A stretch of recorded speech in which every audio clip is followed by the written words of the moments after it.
Howdy, fellas. Welcome back to the Smelter Workshop series by Software Mansion, me, and a cynical, mean-spirited dog. Because this episode is duck hunt on a live stream with real birds. The machinery you already know. The side channel hands decoded frames to a Python sidecar running YOLO, this time tuned to spot birds. Every bird it finds on the stream spawns a NES-style duck sprite right on top of the real one. The duck holds still for a beat, then takes off at 45 degrees toward the top right corner, straight out of 1984. Your phone is the gun. It opens a web page, joins the room, and shows the live stream. No app to install, no pairing dance. You just scan a QR code, and the whole thing hides behind one tunnel. Aiming is a gyro-mouse. I integrate the gyroscope's angular velocity, so the crosshair moves by how much the phone rotated. The obvious approach, orientation angles, gimbal-locks the moment you hold the phone upright, which is, how you hold a gun. There's also a calibration screen to pick which axis drives what. Flip it, tune the sensitivity, because no two people hold an imaginary pistol the same way. And the hit test has one neat trick. A duck's flight is a pure function of time, computed by the server and the renderer from the same spawn point. So a shot always lands exactly on the sprite you see.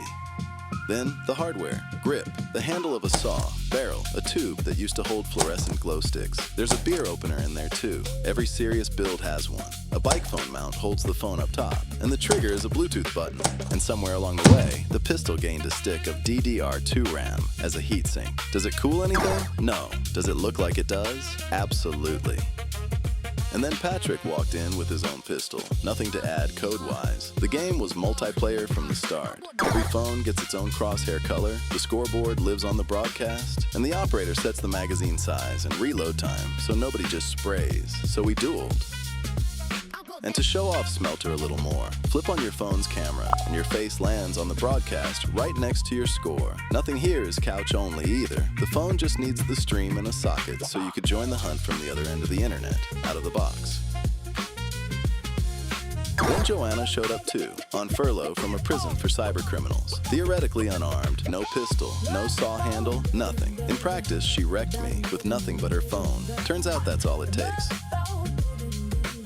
And if you're wondering how any of this is even possible, that's Smelter. It's Software Mansion's real-time video compositing engine. It takes live inputs, mixes and layers, and renders them on the fly, and pushes the result out as one stream. The ducks, the crosshairs, the scoreboard, the faces on the broadcast. None of that is post-production. It's Smelter compositing every frame live, which is exactly why a saw handle can play duck hunt on a web RTC stream in the first place. Want to dig deeper or just try it yourself? Everything you saw here is up at workshop.smelter.dev, so you can grab a phone, join the room, and shoot some ducks yourself. The code for this whole build is there too. Grab the repo, pull it apart, and put together your own on top of it, or start it from scratch. Thanks for watching. See you in the next one. It's not just a dream.